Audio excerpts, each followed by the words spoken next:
আপনি প্রশ্ন করেছেন আয়নাঘরের আইডিয়া কে দিয়েছিল।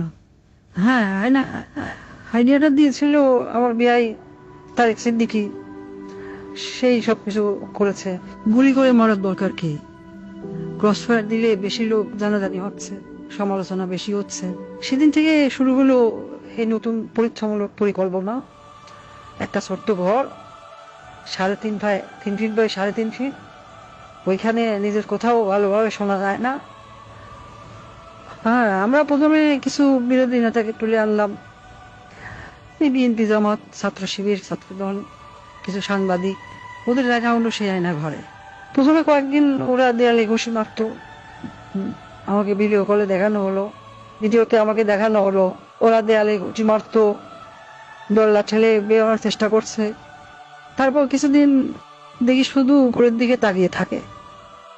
তারপর এক সময় ক্লান্ত হয়ে শুধু উপরের দিকে তাকিয়ে থাকতো। প্রথম কিছুদিন কেউ বুঝতে পারতো না কতটা সময় গেছে, কয়দিন তাদের আটক রাখা হয়েছে।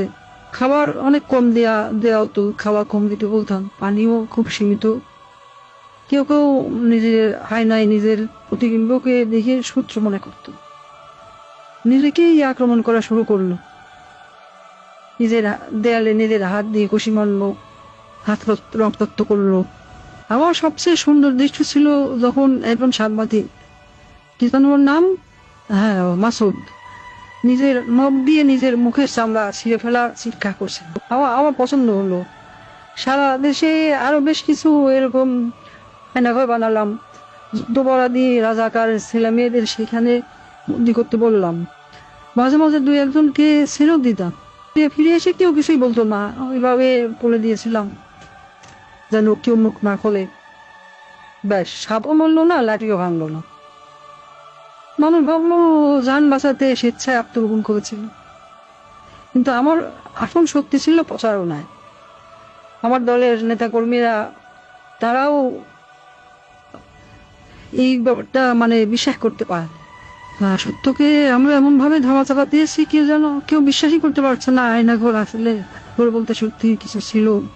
আমি হাসলাম, কারণ কেন জানেন, একবার যদি সত্য মিথ্যাকে আর মিথ্যাকে সত্য বলে চালিয়ে দেওয়া যায়, তাহলে আর কিছু করার দরকার নেই। মানুষের মনে সন্দেহ ঢুকিয়ে দেওয়াই যথেষ্ট। আমার বাবা বলতেন, একবার যদি কেউ নিজের চোখে দেখা জিনিসকে সন্দেহ করতে শিখে, তবে সে নিজের জীবনের উপর বিশ্বাস রাখে না।